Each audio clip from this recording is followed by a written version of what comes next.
Good morning student, hello study point में आपका स्वागत है। देखिए आज अपन बात करेंगे अम्ल और क्षार के बारे में। हाँ दोस्तों, अम्ल और क्षार के बारे में एग्जाम में जितनी भी इंफॉर्मेशन पूछी गई है उसके बारे में अपन आज डिस्कशन करने वाले हैं। और हमारे अन्य वीडियो देखने के लिए डिस्क्रिप्शन में लिंक दी गई, वहां से आप आसानी से देख सकते हैं। तो चलिए अपन अम्ल क्षार के बारे में डिस्कशन स्टार्ट करते हैं।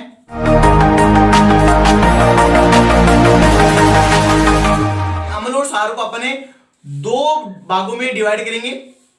पहले अपन इसकी जो डेफिनेशन देखने वाले हैं वो अपन देखेंगे प्रायोगिक आधार पर है, और दूसरे अपन डेफिनेशन देखेंगे वो अपन देखेंगे तथ्यात्मक आधार पर। और जो तथ्यात्मक आधार पर डेफिनेशन आई उसमें तीन सिद्धांतों के आधार पर समझाया गया था। पहला सिद्धांत था ओरेनियस के अनुसार, दूसरा था ब्रोंस्टेड लोरी के अनुसार, और जो हमारा लास्ट सिद्धांत था वो था लुईस अवधारणा के अकॉर्डिंग। तो अपन इनका आज डीपली अध्ययन करने वाले हैं। और ये मैं आज पढ़ाने जा रहा हूं ये 10th स्टैंडर्ड से लेके आप पीएमटी आईआईटी 12 तक इसको आसानी से लगा सकते हैं। तो देखिए इसको समझने के लिए दो सिद्धांतों को हमें समझना होगा। पहला अपन डिस्कशन करेंगे प्रायोगिक आधार पर, और ये प्रैक्टिकली बेस्ड होता है। और दूसरा अपन पढ़ने वाले हैं तथ्यात्मक आधार पर, और जो तथ्यात्मक आधार पर ये दिया गया ये तीन सिद्धांतों पे डिपेंड था। पहला अपन देखेंगे ओरेनियस के अनुसार इसकी क्या डेफिनेशन दी गई, और दूसरा अपन देखेंगे ब्रोंस्टेड लोरी के अनुसार क्या बोला गया, और लास्ट अपन देखेंगे कि लुईस के अकॉर्डिंग इसकी क्या डेफिनेशन प्राप्त हुई।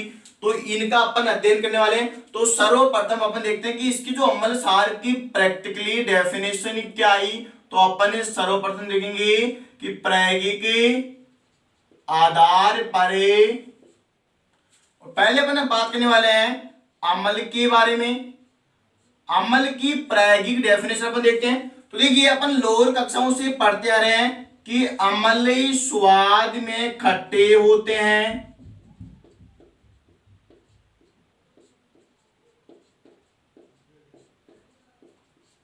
और यदि अपन किसी नीली पट्टिका को अम्ल में डुबोते हैं तो वह लाल हो जाती है। तो बोल देंगे कि अम्ल नीले लिटमस पत्थर को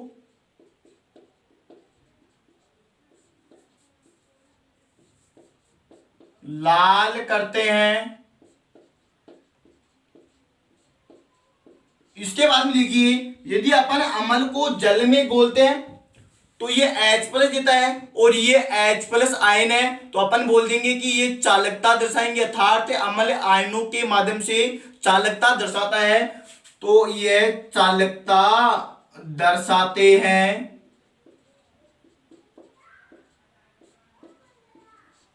और फोर्थ पॉइंट हमारा है कि अम्ल को क्षार के साथ क्रिया करवाते हैं तो ये अपने अम्लीय गुणों को नष्ट कर देता है। या अपन ये भी बोल सकते हैं कि अम्ल को क्षार के साथ क्रिया करवाने पर उदासीन हो जाता है। तो यहाँ पे आप देखते हैं कि अम्ल की क्षार के साथ अपन क्रिया करवाते हैं तो लवण बनता है, और लवण का नेचर क्या है, यह न्यूट्रल होता है, यानी कि उदासीन प्रकृति होती है, और यह अपने अम्लीय गुणों को खो देता है। और हमारा लास्ट पॉइंट यह है कि अम्ल सक्रिय धातुएं जैसे मैग्नीशियम, एल्यूमिनियम, जिंक के साथ क्रिया करके हाइड्रोजन गैस को रिलीज करता है। तो यहां पे देखिए 5 पॉइंट हमारा यह है कि अम्ल एक्टिव मेटल्स के साथ क्रिया करके ये धातु हो जाएंगी मैग्नीशियम, एल्यूमिनियम, जिंक,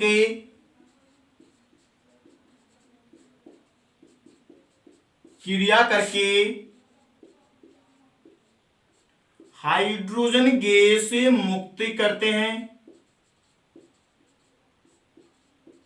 इसका मीनिंग क्या है अपन यहां पे देखने वाले हैं। देखिए अपन यदि मैग्नीशियम धातु को H2SO4 सल्फ्यूरिक अम्ल, ये सल्फ्यूरिक अम्ल के साथ क्रिया कराते हैं तो यहाँ पे मैग्नीशियम सल्फेट बनता है, और साथ में हाइड्रोजन गैस रिलीज होती है। आप यहां पर आसानी से देख सकते हैं। यदि अपन इसको जिंक के साथ क्रिया करवाते हैं, जिंक प्लस सल्फ्यूरिक अम्ल, तो भी आप देखिए यह जिंक सल्फेट बनता है और यहां पर जिंक ने हाइड्रोजन गैस को रिलीज किया है। ये तो होगी अम्ल के बारे में जितनी भी प्रायोगिक इंफॉर्मेशन थी वो अपने यहां पे लिख दी है। इसके साथ ही अपने देखने वाले हैं कि क्षार के बारे में क्या बोला गया है। तो ये हमारा क्षार हो जाएगा। यहां पे देखिए कि अम्ल स्वाद में कैसे थे, खट्टे होते हैं, जबकि क्षार स्वाद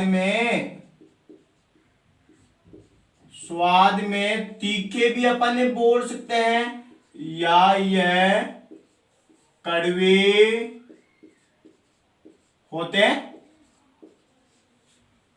अम्ल और क्षार में लगभग सभी गुण आपस में मिले हुए हैं, लेकिन कुछ गुण हैं जो अलग हैं। यहां पे अपन लिखिए नीले लिटमस पत्थर को लाल करते हैं, लेकिन क्षार में अपने लाल लिटमस पत्थर को डुबोते हैं तो यह नीला हो जाता है। नीला करते हैं। अब देखिए यदि अपन क्षार को जल में बोलते हैं तो यह OH माइनस आयन देता है और ये OH माइनस आयन ही चालकता दर्शाता है। तो इसमें भी क्षार भी क्या करेंगे, कंडक्टिविटी शो करते हैं, चालकता दर्शाते हैं।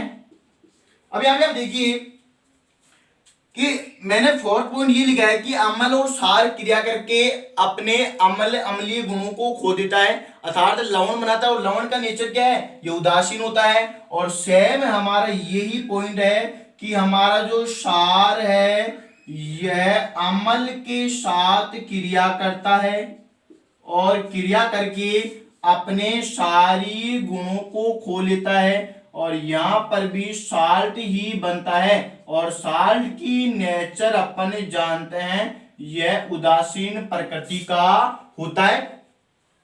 पांचवा पॉइंट देखिए कि क्षार भी सक्रिय धातु के साथ क्रिया करके यहां पर हाइड्रोजन गैस मुक्त करता है। तो लिख देंगे क्षार सक्रिय धातुओं के साथ क्रिया करके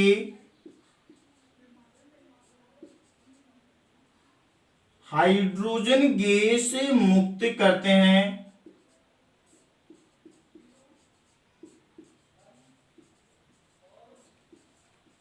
मुक्ति करते हैं। तो ये तो अपने अम्ल और क्षार की सभी एग्जामों में पूछे जाने वाली प्रायोगिक डेफिनेशन के बारे में डिस्कशन किया है। अब अपन देखेंगे कि यहाँ पे जो तथ्यात्मक आधारित जो डेफिनेशन है वो 3 सिद्धांतों के आधार पर दी गई, ऑर्नेस के अनुसार, ब्रोस्टेड लुईस के अनुसार और यहाँ पे लुईस अवधारणा के अनुसार। और इसका अपने अगली कक्षा में डिस्कशन करेंगे। तब तक आप अम्ल और क्षार की प्रायोगिक डेफिनेशन को समझिए और इसको पढ़िए और मस्त रहिए। और मिलते हैं अगली कक्षा में नए जुनून तथा जोश के साथ।